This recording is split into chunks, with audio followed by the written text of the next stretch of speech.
Hellbrutes.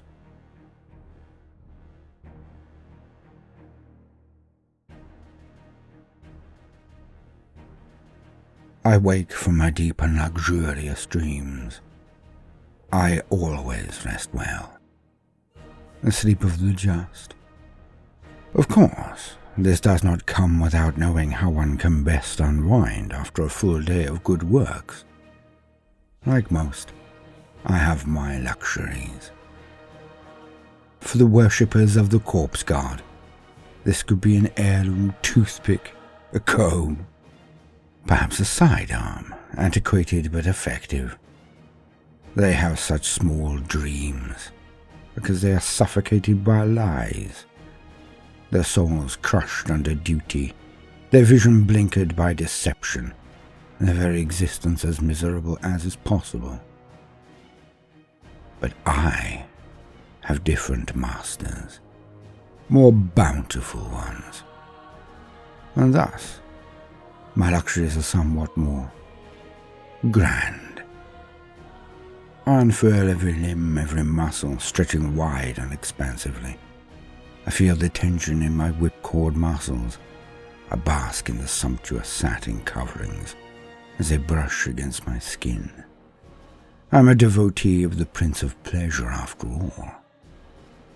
My eyes finally pop open, and I instantly roll from my bed in a burst of activity, exhilarated by the thought of what is to come. Today will be a good day. I have foreseen it.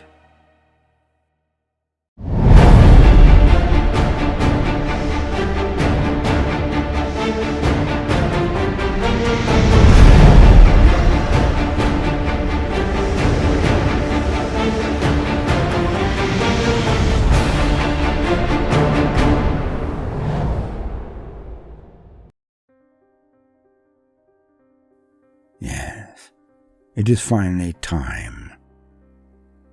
Some of my brethren blanched when I confirmed the little they required to know. They mewed about trust and betrayal and the perfidy of the Hydra. But this is why they are where they are, and I am where I am. Trust. There is no such thing outside of the trust one must place in the Dark Lords, the gods of chaos. I trust that they, the Alpha Legion, will do as agreed because of the threat and payment they have received. It is a transaction, one backed with force that they would not wish to draw down on themselves, even they. For my master is as mighty as any who says the primordial powers of truth. But they forget one thing, amongst others, actually. Amongst all I have met, all I have heard of, none can match my gift for scrying. None. I have immersed myself in the currents of the future, to the extent that I have almost drowned. But where others would, or squeal and return to themselves, shorn from the warp and its glittering future, there I have endured. I have learnt many things from the future, the past and the present. I am a wayfarer and manipulator of fate. It is, after all, why I am now blessed to stand at the left hand of my master, for he only takes the best unto himself, only the best. And of them I am his second, not in wrath, of course. That is his right hand. But I am the one he speaks to, the one he sends out, the one he uses to move the universe, his seneschal, ambassador, and proxy. His right hand he keeps close, caged, sat at his side ready to be unleashed on any that draw his ire. I turn and view my grand bedstead. Perfect, of course.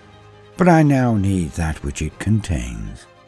I extend my hands and languidly perform the 100-hand mudras while whispering the holy words that support them. My connection to the warp is so strong. The effect begins before I have even finished my last holy stanzas. The bed shifts, its coverings creeping back like petals on an opening flower. Reality shifts further as the bed itself sunders down the middle and rolls back to each side, revealing that within. And there he is, my last true brother.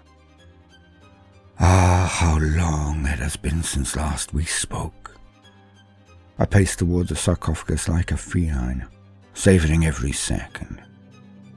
I reach it and brush aside the 2 humans I used last night and then encased beneath my bed.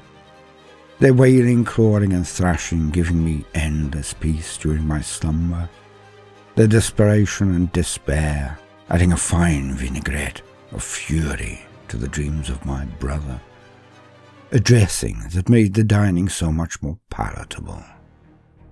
I could feel their minds ending as they eventually sucked on air, empty of life-giving oxygen, all while merged again with my brother, his dreams adding a sonorous underscore. My luxury. Hardly my only one, of course, but perhaps my most cherished. But now, after all these years, I will wake my brother fully again. I pull his sarcophagus out with a few yanks. The exertion, the screaming in my sinews, feels wonderful. I then recline on the front of it, the metallic tomb that contained the amniotic fluids that gave him life as a dreadnought all those years ago. Many nights I turn his fluids to acid. Not strong, mind you, just enough to add a new layer of stimulus to his anguish. He is always in pain. I am made sure of this. Yet it is in the ebb and flow of different levels, layers and intensities that the mind is not permitted to grow too accustomed to any one stimulus. He will never get used to this. He has not thus far in all of the 10,000 years since I did this to him. You see, not all of my brothers were as clear on the nature of reality, not as certain of their love of their Lord. And when the decision was sent to us, in our small outpost away from the main expeditions, the choice had to be made. Truth or lies. Alas, most of my squad brothers did not come out on the side of truth. So I explained it to them in the only way they could understand. The only way their martial heritage and idiotic Terran training would permit. Violence, of course. But when I bested one after another of them, it was Verok, Sergeant Vondar, who put up the most spirited resistance. Not unsurprisingly. And so it was with a special glee that I crippled him. Mauled instead of murdered. When I look in his mind some nights, I can see myself in his eyes as I coo at him and carry him in my arms to the depths of the ship, to the place where I then had him interned into his sarcophagus. So much has happened since then. I cannot naturally remember it, but through his eyes, it is all brand new again. The sarcophagus. One that could be placed into a dreadnought, of course, although I should not use that description, for it was only months later that the changes began. The beautiful metamorphosis he went through to become a Hellbrute. And not any Hellbrute, I can tell you, for I certainly would not sleep above him each night. Oh no. He is one of the best. I tormented him for centuries while waiting for musters or between strikes. He is now far more to our way of thinking, if what he does can be called that. I lay down on his tomb and placed my cheek against the warm metal, my ear against his walls. A paltry expenditure of power, and the nail on my index finger extends. Another, and it shimmers and becomes spectral. I slowly dip it against the metal box, and then through it, drawing my one claw against the line of the sack in which Verok is entombed within his jail. The one thing he can feel. I can sense a spike in his awareness under my caress, a shudder of fear amongst the rage and pain. Despite wanting to die with every atom in his body, Varrock cannot let go. He cannot deny his base interest in continuing, even in the face of an existence so pitiful. To be my plaything for eons untold, only unleashed at my whim before being torn again from his housing and returned to be the foundations of my peaceful slumber. His pain is not only sacrament to me, it is also a tether. He reminds me from where I came, who I was, how mighty I have become.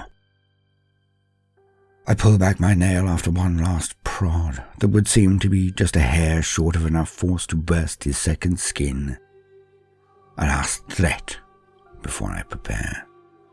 The doors open at my signal, and in process menials bearing my armour, one menial for each and every part.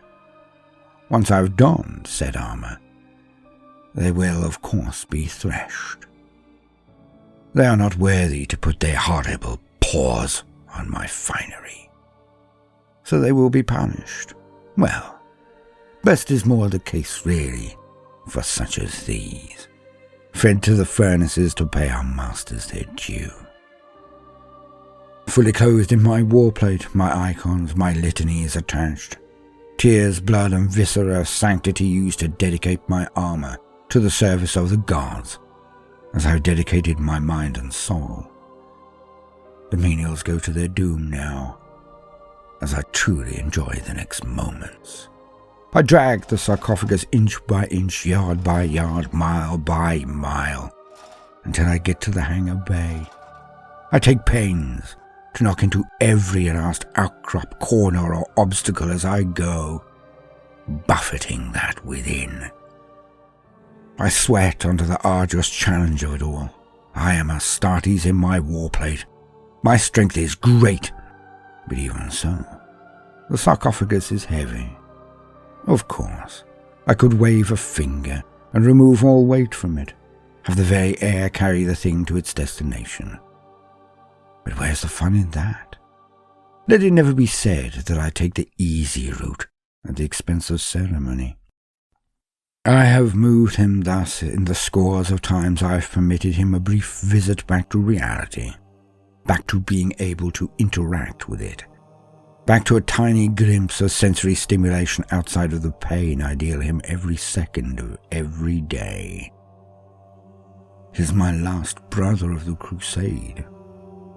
He deserves this accolade, this honor. He's also special. Like everything around me, he is special. My shock when it was discerned was palpable. I had considered old Varrock weak, but it turns out he was adult, for none other could deny the core of the divine, the word of our father Lorgar, the truth. Yet he was no coward, and soon I found he was no weakling, for he is the rarest of things, an alpha.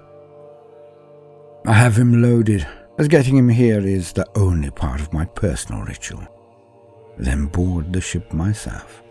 We fly to the middle of nowhere, as agreed. Days on end with nothing but the pilot and my entombed brother to distract me. For some this might be inconvenient, annoying, or even interminable. But I turn inwards to my contemplation. Like the child copying the father, I meditate on what is to come, as our father, as Lorgar Aurelian does, even to this day.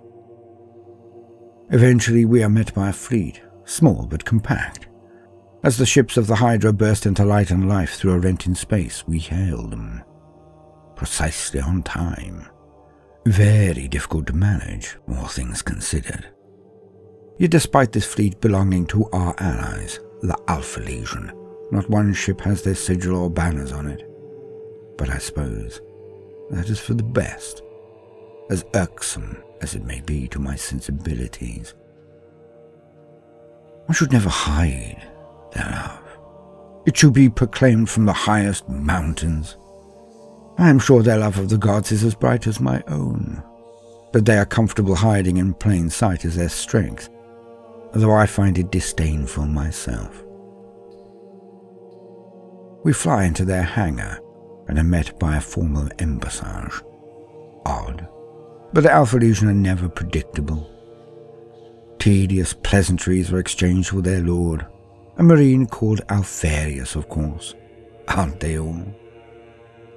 We are placed in a comfortable suite of rooms, nothing sumptuous, almost austere. So much like our original conveyances, the Crusade fleets. The Alpha Legion pretend so well that I sometimes wonder if they are acting for the benefit of onlookers or for themselves. But no matter. It is necessary if I am to make the very special rendezvous with a very special individual. And in keeping with this, it has been agreed that my escorts will form something of a distraction. I cannot be interrupted in this venture, after all. We travel for weeks, despite having all of the force of the winds of the dark gods at our back, buffeting us forward in the warp. Yet still it takes time. Eventually, we reach the point of no return. I have my brother's sarcophagus placed within his frame. He is whole again. Yet I have cast soporific spells and dweemers on him. He will be activated when they sever the ties. I pass my allies the lotus flower that will need to be crushed to release him from my curses. And then I transfer to the small, sleek vessel that will take me to my destination. Of course, I know when the major event will happen, when my brother will be unleashed. I allow myself to be shown to my diminutive quarters on this tiny ship. It is enough. At the allotted hour, the moment I have prophesied, I sit and clear my mind. I am going to enjoy this. Again, my hands dance into figures and shapes few have ever knowingly performed, the correct application of power, and there it is. A small plate is filled with my blood. Its murky red then seethes and shimmers until it comes up in stark relief, the blood reflecting a distant scene from reality. It begins.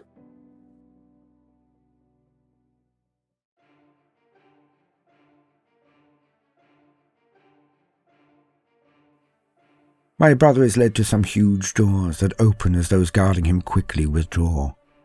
I can see why immediately, as the contents of the room moves towards the rising blast doors. There are a half-dozen things inside, all now lurching forward, all approximately of a standard size, excluding the warping effects that make them trail tendrils and other growths, blessings of our lords. They are beautiful, but they are about to learn a very swift lesson. My brother is now encased in his Hellbrute, previously a Dreadnought, twice the height of a Marine, 4 times the girth. He is mechanical and feral power combined and personified. The other Hellbrutes inside do not recognize it, have no familial bond to stay their wrath, no reason to allow him to exist. Hence they bellow their fury and they charge at him. He waddles inside and the doors close. The lotus is crushed and my effect on him is lessened. Never severed, of course, but he no longer dreams. He is now there, in the room with them, and he takes immediate action. His mighty arms he raises and brings down on the front of the first to reach him, smashing it backwards and off its feet. He whirls and barges one while sweeping his left arm out and punching through the shoulder of another. He bowls the one down, and then twists and launches the other, the one he pierced, into the oncoming 3 Hellbrutes. This continues for a minute or two, only one of the beasts being damaged beyond a simple spell to fix. But in that minute or two, my brother has shown his ascendancy over his peers. These beings of rage and wrath, he is now their leader. He is their alpha. I told you he was special. For it is a common affair when legions meet and coordinate a campaign. Something we noticed on the first Black Crusade, if I am honest. When groups of our tormented and deranged Hellbrutes are combined, and sometimes one stands out above the others, They do not just thrive, they take charge. And thus these rare individuals, the beings able to control themselves and also those around them, they are called alphas. And with so many Hellbrutes in one place, we call this formation a Hellfist murder pack. Rather prosaically coined, I will concede, but the name really does leave no room for the imagination. They really do what is stated in their sobriquet. They murder. And they do it with a ration force that is not to be missed. The pecking order stabilized, the ship in place, the damaged brutes repaired by the sorcerers of the Alpha Legion. They are unleashed. The room they all stood in was actually a vast teleportarum, one of the largest I have witnessed since my days on the Vengeful Spirit. But that is definitely a reverie for another time. Needless to say that such a large teleportarum in working order in this day and age is rather the catch. Of course, the ships date from the Crusade era, so I'm not so much surprised as nostalgic again. The room fills with light, as the Hellbrutes are thrown through the warp at their destination below. They appear. My scrying pool giving me every nuance, showing me every move of not only my brother but all of those within 100 yards. And what a display I am privy to this day. The murder pack splits as soon as it arrives. As the light of their teleportation ends, each one lurches in another direction, the central courtyard of an important location. It is guarded heavily. There are hundreds, possibly thousands of men, who are now rushing from every door and every window practically, into the heart of their Bastille they thought so impregnable. The rain of fire that comes from the Hellbrutes is exciting to witness. Entire squads are cut down by Reaper cannon shot, swathes enveloped in brilliant plasma balls, the crack of heavy bolters, the sizzle of las cannons evaporating the beings they hit, all streaking from the Hellbrutes. Missiles, flames and melters add their efforts. Nothing can stop the murder pack, as it is led by my brother around a huge edifice. The foe cannot stay at range or they die. Yet when they try to close in on the murder pack, the true fun begins, as my Night Lord friend would say. Each of the brutes is apoplectic with rage, you see. Each one starved of sensation release. This is the only way they can realize their rage, give it life. Each one, a whirlwind of attacks from huge and ancient power fists, now mutated into lumps of sharp protrusions, or club-like and covered with pustules. But each is no less effective for all their blessings. Men are punched back so hard they murder many of their friends on their last trajectory. More still simply explode when struck, like balloons filled with blood. The spray alone is a wonder to see, and an offering to mighty Khorne. So they rampage on. No wall proof from their blows, no weapon able to pierce their vast forms. They do not just slaughter every last person inside. They do not just crush and kill until there is nobody left breathing. Under the adept guidance of my brother, the murder pack tears down the keystones of the structures and brings them all crashing down, burying any few who had hidden in small cubbyholes that my brother's friends could not reach with their massive forms. Of course, the destruction will be noted. It will have taken long enough, been blunt enough at all, for the defenders to have sent off a call for assistance. A distraction. This is what the Alpha Legion call a distraction. Well played, my cousins. Well played. And with all eyes now on a world 2 systems over, our sleek vessel approaches my destination.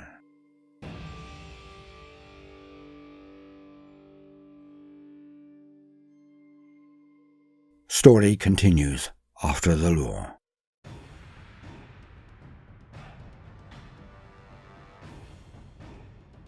Welcome, gentle listener. I am Baldermort, your faithful servant, and I wish to introduce you to the important factions, forces, and units of the Warhammer 40k universe, the grim darkness of the far future, Where there is no time for peace, there is only time for war.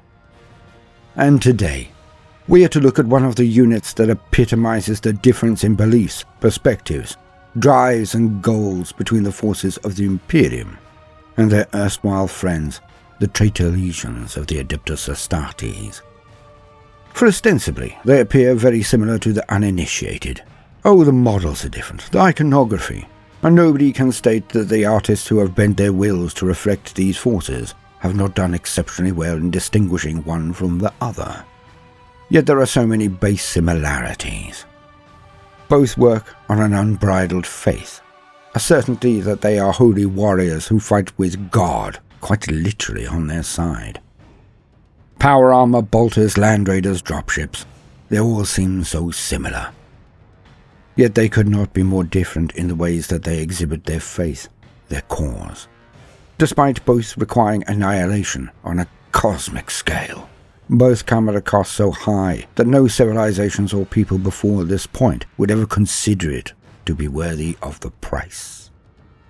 But the people of the grim darkness of the far future pay both sides in abundance, in the only coin they have, their dreams, their hopes, their toil, their very existences. For the God Emperor's Imperium asks everything of its people. Everything. Just to exist, if even that. And the powers of chaos do no less, are certainly not better masters. So humanity endures crushing hardship and tyranny to prevent what they are told will be an even worse fate. Yet the ones who say they come as liberators, the Chaos Marines, are nothing more than base butchers, hedonists and horrors. If they ever believed that they were fighting for justice and an end to tyranny, to prevent the being known as the Emperor from becoming a dark deity himself, then surely those days are now long, long gone. Not even they can avoid the truth that they now bring nothing more than servitude to even worse masters, the Dark Gods of Chaos. So, back to the topic in question. So what is this unit that is the ultimate prism of the truth? Of course, I can only be speaking of Chaos Space Marine Hellbrutes. And so, as usual, for the very basics, let us lean on existing wisdom. To quote, Hellbrutes. Hellbrutes are twisted mockeries of the Space Marine Dreadnoughts they used to be, combining the firepower of a small tank with the mind of a frenzied maniac. Each Hellbrute holds a living creature within its plated metal chest, a Chaos Space Marine driven over the edge of madness by a never-ending cycle of war. A Hellbrute is piloted by a warrior who has suffered extreme damage on the battlefield. The critically injured warrior is then bound into an amniotic sarcophagus at the walker's heart, connected by nervous system implants and mind impulse units to the controls of the battle engine. However, while loyalist members of the Adeptus Astartes consider it an honor to serve their chapter for eternity as a dreadnought, Chaos Space Marines consider such a fate to be little more than a living death, a torturous mocking punishment from the Dark Gods. They abhor the thought of such a miserable half-life locked away in a dank and imprisoning womb, where they can no longer drink in the sights of battle with their eyes, or feel the kick of a bolt gun in their fist. For them, it would be better to die and find final release in the maelstrom of the warp, than to spend eternity locked in an adamantine shell. As a result, most Hellbrutes are completely psychotic, even before the warp melds the metal of their prison with the flesh inside. A creeping insanity, mingled with desperation and fury, eats away at them over the long millennia. Between battles, the sarcophagus containing the pilot is disconnected and dragged clear of its armored shell, to lie inert and seething in the darkness. The Hellbrute is chained like a beast when it is not actually fighting, for fear that some residue of the pilot's soul may send it into a berserk rage. As the ships of a Chaos Space Marine fleet approach their prey, the Hellbrute's heavy weapons are prepared and loaded. Its power scourges and hammer-like fists are daubed in fresh blood, and its sarcophagus is installed. The madness of the Chaos Space Marine within burns ever fiercer as he rises from his dormancy. Once the fleet's warriors have landed, the Hellbrute is unleashed, a lunatic beast of flesh and metal, intent upon venting its rage on everything in its path. Taken from Chaos Space Marines 8th edition Codex. End quote. And so we see the perversion, the degradation, the horror of what the Traitor Marines have become. For they know the terror of being encased in metal, to be relegated to an unfeeling thing.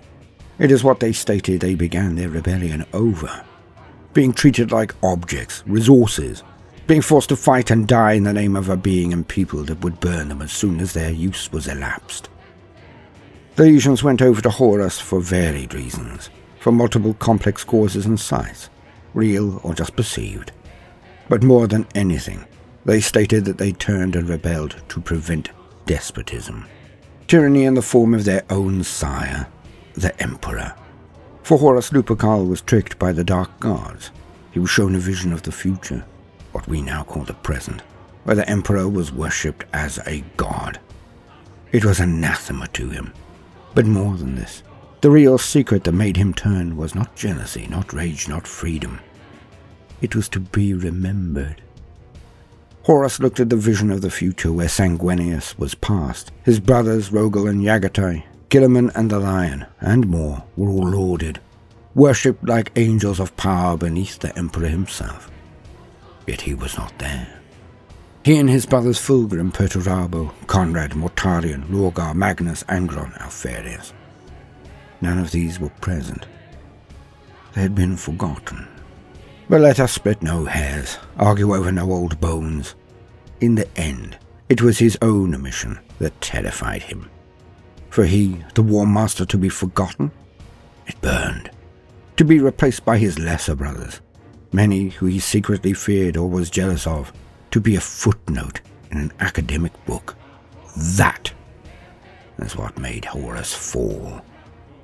And from that moment onwards, from the second he made his decision, perhaps even before then even, if one believes the books concerning the Emperor and Malcador, and their labyrinthine lies and schemes, then it was always meant to be. Meant to be due to the machinations of he who sits on the golden throne. But no matter the reason, the many reasons, the Horus heresy led the Marines who followed him into the very pits of hell. And when they were defeated, when Horus Lupercal was slain on the bridge of the Vengeful Spirit by a mauled and half-dead father, the Emperor, they then were chased into perdition by their brothers like angels of wrath. Both the Chaos Legions and the Imperial chapters of Space Marines are warriors without compare. Again, their route is the same, but the change in their course, their goals, and their way of attaining them has mutated in such a way as to be almost unrecognizable. Almost. The Chaos Forces now sneer at all that was considered holy. The act of faith, duty and respecting the chain of command, the struggle of being worthy of the hardship. All of this is turned on its head when pushed through the lens of the corrupted. For to be interred in a dreadnought is seen by most chapters as being the highest honor a Marine can be offered. That they are so eminent, so courageous, so skilled, that even in death their duty cannot end. They are needed. For the Chaos Lords, as we have heard, there can be no perverse punishment as cruel as being interned in a Hellbrute. For the Chaos Marines do not fight for anything but themselves, their needs, their wishes, their pride, and sensory experience. They revel in pain and pleasure, but no more in inflicting it on others, beyond the feeling it gives to they who perform these wretched acts. So to the Chaos Legionnaire, the interment in a Hellbrute is a living hell of sensory deprivation. No urges to meet and match, no drives or needs to be satisfied. They become the cold and horrific view of what the traitors now see as the lies they left behind. To be cold, unimportant, owned weapons of war only. And the tech priests who are no longer tech priests, the dark and terrible warpsmiths of chaos, make absolutely certain that the being inside the Hellbrute is in as much discomfort as possible, as much pain. For the vast majority of the selfless Marines, becoming a dreadnought is a way to continue to serve their people and their god. for the Chaos Marine. To become a Hellbrute is to become a tool, a weapon again, and unable to practice the faith of their gods. One is done to honor, one is done to spite. And for the life of me, I do not think I will ever know which is the most wrong.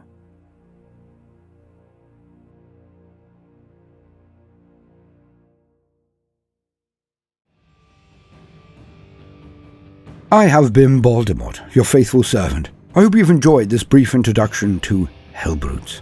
If so, then please consider liking and subscribing. If you do, then hit the notifications button, as I would not want you to miss out. If you see the worth in what we are doing, then do also consider joining our Patreon, or giving the video a share if that is beyond your present scope. It would be a great boon. Now, no matter what you do today, do try to make some time for fun. Toodaloo. And now, back to the story. With the base destroyed, each and every last building brought down, the Hellbrutes meandered for a period, aimlessly, until one more figure appeared in a ball of bright light. An Alpha Legion warrior in tactical Dreadnought, or Terminator armor. He gained the attention of all. They moved to him, some at him. He was in great peril.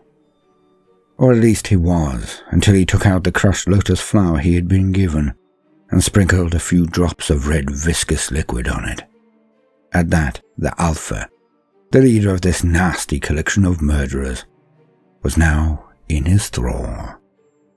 The Alpha, lent to them by the Word-Bearer, was now under his control. Said Word-Bearer sorcerer was surely now deeply engrossed in his own activities. He would not be able to discern what had happened until it was too late. For the Alpha Legion did indeed require an Alpha Brute, a leader for their pack of maniacs encased in metal, but not entirely for the reasons they had stated. The Terminator armor-clad Astartes then simply pointed to the distance and began to walk in the direction he had indicated. And on they went. The most aggressive Hellbrute keeping the others in line with a swipe of his huge power fists or the growl of his vox.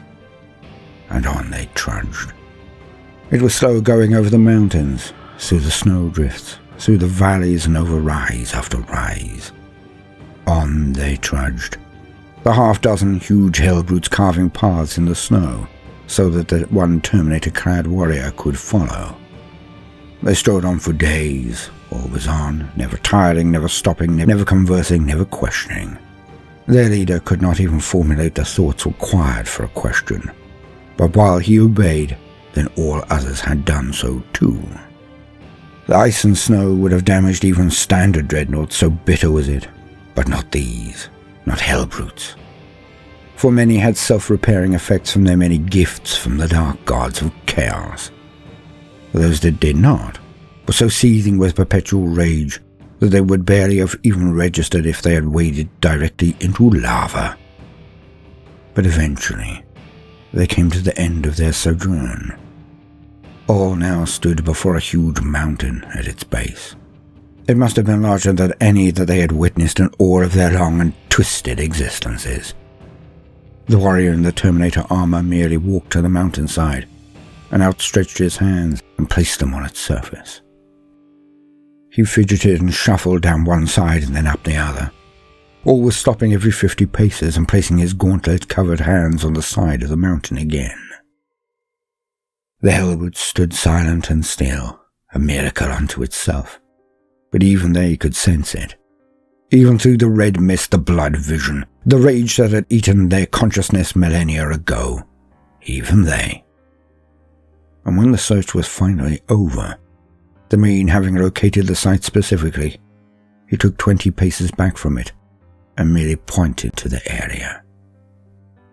The Alpha, the Hellbrute on loan, led the charge. For a charge it definitely was. He unloaded his plasma cannon into the mountainside again and again. As he did so, the rest of his pack followed suit. Melter, missiles, cannons and lasers smashed into the mountain and began to create a pathway. With the opening begun, the brutes then walked to it and continued their excavation by hand. Each used their huge frames and powerful hands, arms, claws, tentacles to dig into the stone therein. It was hard digging, harder than it should have been for such monsters, and two were lost to cave-ins, their tunnels collapsing due to no supports. But the main thrust of the beasts continued. And at the last, the Marine following them saw glimpses of light, as a final push ended with the collapse of a wall into a cavernous structure beneath. As the brutes walked inside as if in a trance, the Marine crossed the threshold. He was assailed by sights he could not fully understand, could never truly describe accurately, for his lexicon was based in the warp now. All that was or ever could be coined in the terminology and mentality of that place.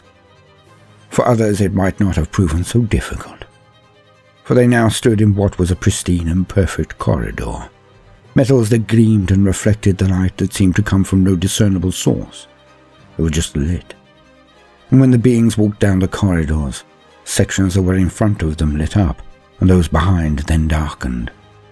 The corridor then led into a vast chamber, its size only making itself plain as illumination cascaded from the intruders, and kept on going on and on into the distance. The Marine knew that he would not be able to see the other end of it, even if he had taken off his helmet. He also knew from his readings that the air was perfectly safe, perfectly oxygenated, perfectly designed for humans. And all of this in a place that had not seen visitors in what was clearly many millennia. Many. But it was what was inside this seemingly endless chamber that interested the Alpha Legion. Weapons from a bygone age. Things so lethal, so wrong, that they should have been left there. Even the ancients would not use them, had collected and contained them in this place for all eternity. And now, they were in the hands of the Alpha Legion. To be continued.